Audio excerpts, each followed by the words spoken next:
Le 20 mai dernier, Harry Boulogne, le fils illégitime d'Alain Delon, a tragiquement perdu la vie de manière prématurée. Son corps inanimé a été découvert dans son appartement parisien. Cette triste nouvelle laisse derrière lui une compagne qui, ayant été suspectée de non-assistance à personne en danger, a été placée en garde à vue, ainsi que 2 filles. Durant toute sa vie, Harry Boulogne n'a cessé d'affirmer avec force qu'il était le fils d'Alain Delon, né de sa relation avec la chanteuse allemande Nico.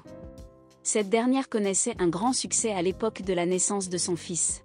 Elle a confié le jeune Harry à Édith Boulogne, mère d'Alain Delon, qui l'a élevé jusqu'à sa mort. Cependant, une tragédie allait frapper à la porte de la chanteuse Nico, dont le véritable nom était Christa Pafjean. Le 18 juillet 1988, à l'âge de 49 ans, elle perdit la vie à Ibiza. Victime d'une chute à vélo sur l'île, elle succomba quelques heures plus tard à l'hôpital des suites d'une hémorragie cérébrale.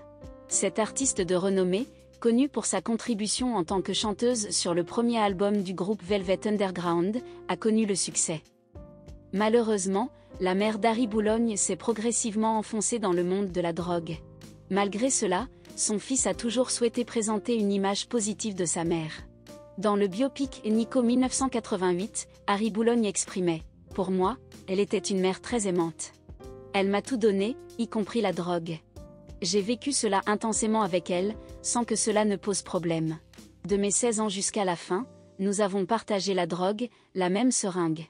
C'était notre façon d'être ensemble, déclara-t-il. » Malgré sa volonté d'améliorer l'image de sa mère, Harry Boulogne a toujours recherché l'attention de son père.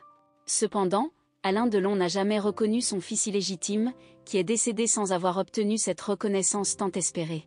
L'acteur français n'a pas encore réagi au décès d'Harry Boulogne. Seul Anthony Delon a souhaité rendre hommage à ce dernier.